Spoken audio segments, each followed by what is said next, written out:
The night sky over Ukraine erupted in chaos as the sound of engines and explosions filled the air.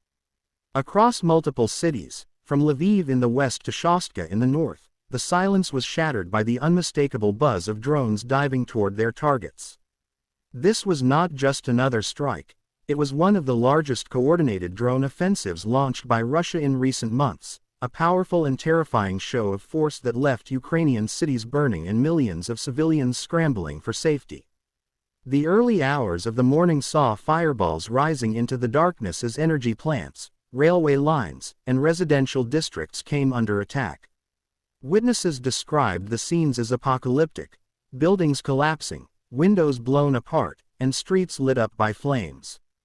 The attacks demonstrated both the reach and persistence of Russia's drone warfare capabilities, as well as the incredible strain placed on Ukraine's air defense systems struggling to hold the line. In the aftermath of the attack, smoldering ruins covered large parts of Lviv. Entire neighborhoods were left without electricity, and firefighters battled through the night to extinguish the flames. Many civilians who had gone to sleep just hours earlier awoke to chaos and terror, rushing their families into basements as sirens wailed overhead. In Shostka, a railway station was struck directly, killing one and injuring several others. Trains derailed, and fuel storage tanks ignited, sending black smoke billowing miles into the sky. Emergency workers moved cautiously through debris, fearing secondary explosions from the remaining unexploded drones. In Zaporizhzhia, several industrial facilities were hit, setting off a chain of fires that spread through nearby factories and warehouses. The widespread nature of the attacks made it difficult for rescue teams to reach every affected area quickly, forcing them to prioritize regions with the highest number of reported casualties. Outside, the scale of physical damage was staggering. Streets that once bustled with life now looked like war zones. Cars were reduced to twisted metal frames, apartment blocks were gutted, and power lines lay tangled across the roads. The drone strikes were deliberate and targeted. Russia aimed at energy hubs, communication centers, and transportation routes, critical lifelines for Ukraine's infrastructure. Analysts later confirmed that the drones used were a mix of Iranian-made Shahed-136 and domestically modified Lancet drones, each carrying high-explosive warheads designed to cause maximum damage upon impact.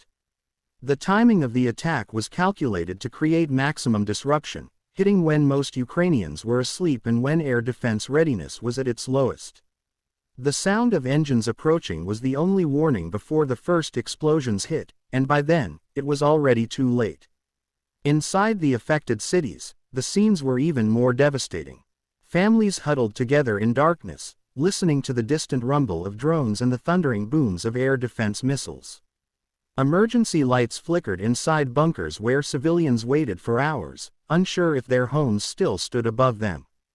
Hospitals worked on backup generators, treating waves of injured people, burn victims, those with shrapnel wounds, and others pulled from beneath collapsed structures. Doctors described the situation as one of the worst nights since the full-scale invasion began. In several shelters, volunteers handed out water, blankets, and food to those who had fled their homes. Children cried softly while parents tried to reassure them that they were safe, even though the city above them continued to shake with distant explosions. Reports from Ukraine's Air Force indicated that over 400 drones were launched during the assault, accompanied by cruise and ballistic missiles from long-range launch platforms inside Russian territory. The drones flew low and in swarms, constantly changing direction to avoid radar detection. Their endurance and precision were improved compared to previous models, allowing them to stay airborne for hours and strike deep into Ukrainian territory. Despite the overwhelming scale of the attack, Ukrainian defense systems managed to intercept and destroy a large percentage of the drones, roughly 350 according to early reports. However, even a small portion that broke through the defenses was enough to cause massive destruction. This demonstrated the evolving performance and sophistication of Russia's drone operations. The attack was not just about destruction but about exhausting Ukraine's defensive systems, forcing them to deplete valuable interceptor missiles and radar resources that are already limited. The performance of the drones revealed Russia's strategic adaptation in modern warfare. Instead of relying solely on expensive ballistic missiles, Moscow increasingly uses low-cost, high-volume drones to flood Ukrainian airspace. Each drone costs a fraction of a missile but requires costly anti-aircraft missiles to bring down. This asymmetric strategy puts financial and logistical pressure on Ukraine, forcing it to expend millions of dollars to stop a wave of weapons that cost a fraction of that to produce. The drones were equipped with improved navigation systems capable of rerouting mid-flight, which made it harder for Ukrainian defense to predict their trajectory. Some drones were even used as decoys to distract radar systems, paving the way for more precise missile strikes to hit high-value targets. Military experts called it a hybrid strike tactic, a mixture of old and new technology designed to overwhelm through sheer volume and unpredictability. At the same time, Ukraine's safety and emergency systems showed significant improvement compared to the early days of the invasion. Air raid alarms and mobile alerts were triggered across the country within seconds of detection, allowing many civilians to reach shelters in time. In Kyiv and Dnipro, modernized air defense installations, including Western-supplied Patriot and Iris-T systems, intercepted dozens of drones before they reached their targets. Firefighters and rescue teams responded faster than in previous incidents, demonstrating improved coordination between local authorities and the National Emergency Service. The quick action of these teams saved countless lives. In many regions, underground shelters built in schools, metro stations, and shopping centers provided effective protection from the explosions above. Even so, the human toll was heartbreaking: families displaced, lives lost, and communities scarred by another night of fear. The uniqueness of this attack lay in its combination of size, precision, and intent. Unlike earlier strikes that focused on random urban targets, this assault followed a clear pattern. Energy infrastructure was the main objective: power plants, substations, and fuel storage facilities that keep Ukraine's economy running and its people warm during the coming winter months. The targeting of railways was also deliberate, intended to disrupt the flow of military supplies and humanitarian aid from western Ukraine to the front lines. The coordination of the attack suggested that it was planned for weeks, with multiple launch sites activated simultaneously to confuse Ukraine's defenses. Analysts believe this represents a shift in Russia's war strategy, moving from frontal assaults to long-range economic warfare, draining Ukraine's resources and morale by striking essential infrastructure rather than purely military targets. The economic cost of the attack was staggering. Each Shahed drone used costs between $20,000 and $50,000 to manufacture, while the larger Lancet variants can exceed $100,000 depending on modifications. Considering the number launched, this operation likely cost Russia tens of millions of dollars. However, the true price is measured not in money but in human suffering. Entire neighborhoods have been left in ruins, and families have lost everything. For Ukraine, the defense costs were equally crippling. Each surface-to-air missile fired to intercept a drone costs hundreds of thousands of dollars. The war has become a financial black hole, with both nations pouring vast sums into sustaining this technological arms race. The difference lies in the fact that Ukraine must defend every night, while Russia can choose when and where to attack. Even as fires were extinguished and rescue teams combed through the rubble, questions began to arise about what this attack means for the future.